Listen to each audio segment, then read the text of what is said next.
ಕೋಟಿ ರೂಪಾಯಿಗಳು ಸರ್ ಆ ಇಂಜೆಕ್ಷನ್ ಕಾರ್ಡ್. ಅಳಲ್ಲಪ್ಪ ಜಾಣ ಅಳಲ್ಲ. ಝೋಲ್ಜೆನ್ಸ್ಮಾ ಅನ್ನುವಂತಹ ಇಂಜೆಕ್ಷನ್, ಅದು ಜೀನ್ ಥೆರಪಿ ಮಾಡಿಸ್ಬೇಕು.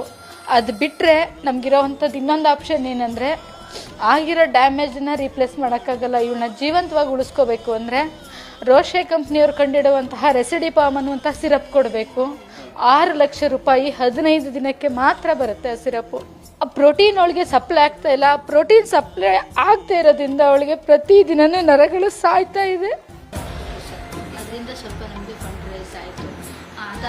ನಮ್ಮ ದುರದೃಷ್ಟವಶಾತ್ ಇಂದು ನಮ್ಮ ಮಗುವಿಗೆ ಪ್ರಪಂಚದಲ್ಲೇ ಅತಿ ವಿರಳ ಹಾಗೂ ಅತಿ ದುಬಾರಿಯಾಗಿ ಖರ್ಚುವಾಗುವಂತಹ ಕಾಯಿಲೆ ಬಂದಿದೆ.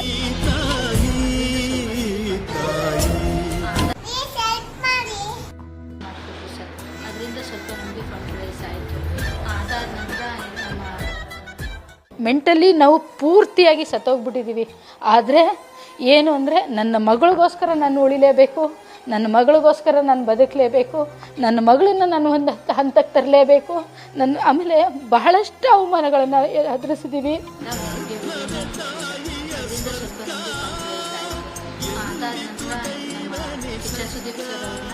ಮಗು ಚೆನ್ನಾಗಿ ಓಡಾಡಬೇಕು ಅಂತಂದರೆ ಈ ಒಂದು ಚಿಕಿತ್ಸೆ ತುಂಬ ಇಂಪಾರ್ಟೆಂಟು. ಯಾಕಂದರೆ 16 ಕೋಟಿ ಖರ್ಚು ಮಾಡಬೇಕು ಅಂತಂದರೆ ಅದು ಸಾಮಾನ್ಯವಾದಂತಹ ಮೊತ್ತ ಅಲ್ಲ. ಅದು ಎಂಥವ್ರಿಗೂ ಕೂಡ 1 ನಿಮಿಷ ಎದೆ ಜೆಲ್ ಅನ್ನುತ್ತೆ. ಒಂದೇ ಒಂದು ಟ್ರೀಟ್ಮೆಂಟ್ಗೋಸ್ಕರ 16 ಕೋಟಿ ರೂಪಾಯಿಗಳನ್ನು ಖರ್ಚು ಮಾಡಬೇಕಂತ ಒಂದು ಪ್ರಶ್ನೆ ಮಾಡುತ್ತೆ.